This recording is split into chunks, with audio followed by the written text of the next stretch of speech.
sommes à Vendôme, dans le Loir-et-Cher. Et s'il y a bien un endroit qui vaut le détour ici, c'est l'épicerie de Patrick.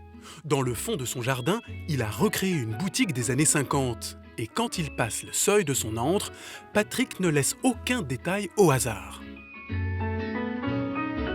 Bon, et bien voilà, mon petit domaine, la petite boutique, qui représente à peu près une trentaine d'années de Chine, pour reconstituer une épicerie à l'ancienne. Une épicerie comme il en a existé longtemps dans les campagnes.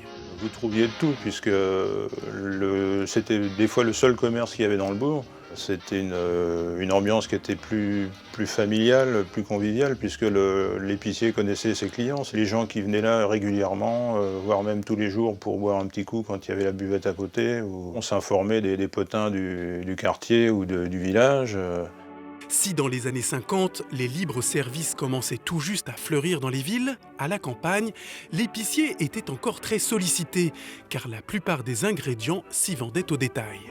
À l'époque, vous aviez donc les sacs en papier qui servaient à l'épicier pour vendre ses produits en vrac. Ce genre de sac, on en trouve, je vais dire rarement, mais quand on en trouve, c'est souvent en lot. Généralement, c'est 1 à 2 euros le lot de 5 ou de 10. Et dans le lot, il y en a un que Patrick affectionne particulièrement. Celui-ci, c'était pour un café Le Chineur. Le Chineur, c'est un peu ce que je suis, puisque je parcours les brocantes tous les dimanches. Et en plus, sur ce sachet, on peut voir un camion qui s'appelle un 1000 kg Renault. C'est le type de camion que mon père utilisait pour faire ses tournées. Car ses parents étaient épiciers. Et de temps en temps, son père faisait des livraisons à domicile. C'est ce qui a bercé un peu mon enfance, puisque de temps en temps, j'allais en tournée avec lui. Et ce 1000 kg là, moi comme mes frères, on l'a bien connu. Comme vous pouvez le constater, j'ai des circonstances atténuantes, parce que je suis tombé vraiment tout petit dedans. En refaisant cette boutique, je pense que j'ai essayé de recréer un petit peu ce que j'avais dans mes souvenirs, les années de jeunesse, les années de bonheur, d'insouciance.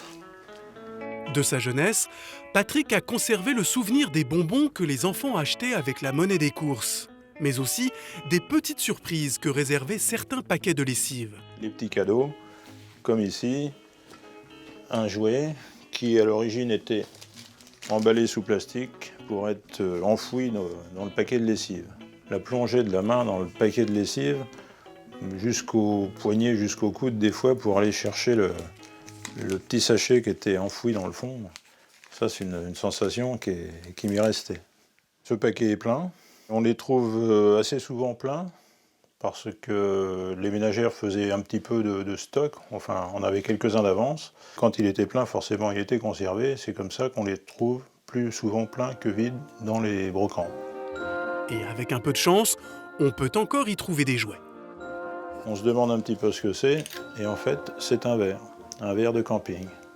Bonux c'était la marque, je vais dire, la plus connue pour ses cadeaux. Et il est né une expression par la suite, tu as eu ton permis dans un paquet de Bonux. À savoir que tu sais pas conduire, mais on te l'a donné en cadeau. Ces lessives, Patrick les aime aussi pour leur couleur, car il est un mordu de la publicité et du graphisme de cette époque. Toute vraie maman n'a qu'un souci, c'est la santé de ses chers petits. Dans ce but, elle les nourrit, à la bonne margarine a dit. Oui, c'est moi qui vous le dis. Le thermogène engendre la chaleur et combat tout rhumatisme et point de côté. Tout un programme.